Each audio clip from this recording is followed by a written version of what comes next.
Post office रो धमाका scheme मासिक 12,500 जमा करंतु पांतु 40 लक्ष रु अधिक रिटर्न। जदि आजिका डेट रे आपण कम टंका निवेश करी अधिक टंका रिटर्न करिया पई चाहुचंती ताहा पुणी सुरक्षित भाव में सरकार द्वारा परिचालित भारतीय डाक विभाग तरफ एमिति कौन स्कीम रही। जदि आपण मासिक 12,500 टंका निवेश करिवे ताहले आपण माने 40 लक्ष रु अधिक टंका रिटर्न पाई परिवे। जहार डिटेल्स मु एई वीडियो माध्यम रे आपण मानकु स्टेप बाय स्टेप जणाइबी। सेथिपाई आपण वीडियोटी को शेष पर्यंत देखंतु बिना स्किप रे। जदि एपर्यंत आपण चैनल रे नुआ करी वीडियोटी देखुथांती ताहले वीडियो को लाइक करी चैनल को सब्सक्राइब करी पाखरे थिबा घंटी चिन्ह को दबाई दियंतु। जदि आपण एक सुरक्षित एवं भरोसा योग्य निवेश सुजोग खोजुचंती जोठारे आपणक परिश्रमर अर्थ सुरक्षित रहिबा सह भल रिटर्न मध्य मिलिबो तेबे पोस्ट ऑफिस रो पब्लिक प्रोविडेंट फंड योजना आपणक पई एक उत्तम विकल्प होई पारे। एही सरकारी संचय योजना रे दीर्घ समय पाई निवेश करी आपण एक बड़ पांठी सृष्टि करि परिबे। आसंतु जानिबा किपरि आपण प्रति मासरे 12,500 टंका निवेश करी 40 लाख टंका रु अधिक पाई परिबे। पब्लिक प्रोविडेंट फंड भारत सरकार द्वारा समर्थित एक लोकप्रिय दीर्घमियादी संचय योजना। यार मुख्य उद्देश्य हेउची लोकंकु संचय करिबा पाई प्रोत्साहित करिबा एवं एक सुरक्षित निवेश माध्यम रे भल रिटर्न प्रदान करिबा।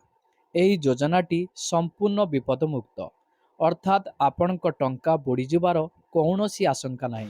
आसंतु जानिबा किपरि मिलिबो आपणकु 40 लाख टंका रु ऊर्ध्व टंका। देखंतु पोस्ट ऑफिस पीपीएफ योजना रे वर्तमान वार्षिक 7.1% हार रे सुध मिलुची जहाँ वार्षिक चक्रवृद्धि हार रे गणना करा जाए। एही योजनार मैच्योरिटी अवधि 15 वर्ष अटे।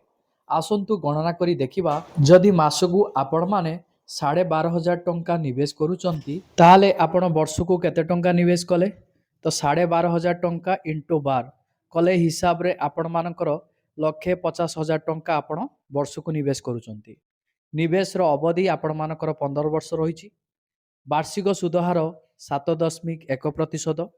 वर्तमान हार अनुजाई यह परिवर्तन हो पारे। 15 वर्ष पर हिसाब कले मोट जमा राशि आपण मानकर केते होउची ना आपण वर्षकु 1.5 लाख टंका आपण डिपॉजिट करचंती तो सही अनुसार आपण 15 वर्ष पर्यंत डिपॉजिट करिवे ताले 1.5 लाख इंटू 15 हेले तो आपण मानकर मोट जमा राशि हला 22,50,000 टंका। मोट सुध आपण केते पाइबे 7.1% सुध अनुसार आपण मानकु सुध मिलुची 18,18,209 टंका। मैच्योरिटी राशि अर्थात मोट रिटर्न केते टंका होउची ना आपण मानकर 22,50,000 टंका प्लस सुध 8,18,209 टंका मिसेले आपण मानकर 40,68,209 टंका होउची। एही परि भाबरे आपण 15 वर्ष पाई प्रति मासरे 12,500 टंका निवेश करी मैच्योरिटी समय रे प्राय 40,68,000 टंकार एक बड़ पांठी पाई परिवे। आसंतु जानिबा पीपीएफ योजनार अन्यान्य गुरुत्वपूर्ण दिग विषय रे। एक रे निवेश सीमा देखंतु आपण गोटे आर्थिक वर्ष रे सर्वनिम्न 500 टंका रु आरंभ करी सर्वाधिक 1.5 लाख टंका पर्यंत निवेश करि परिवे।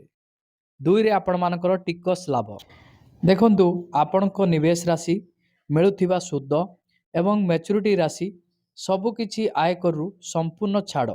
आयकर अधीनर धारा आर्टिकल 80C अनुजाई आपण वार्षिक 1.5 लाख पर्यंत टिकस छाड़ पाई परिवे।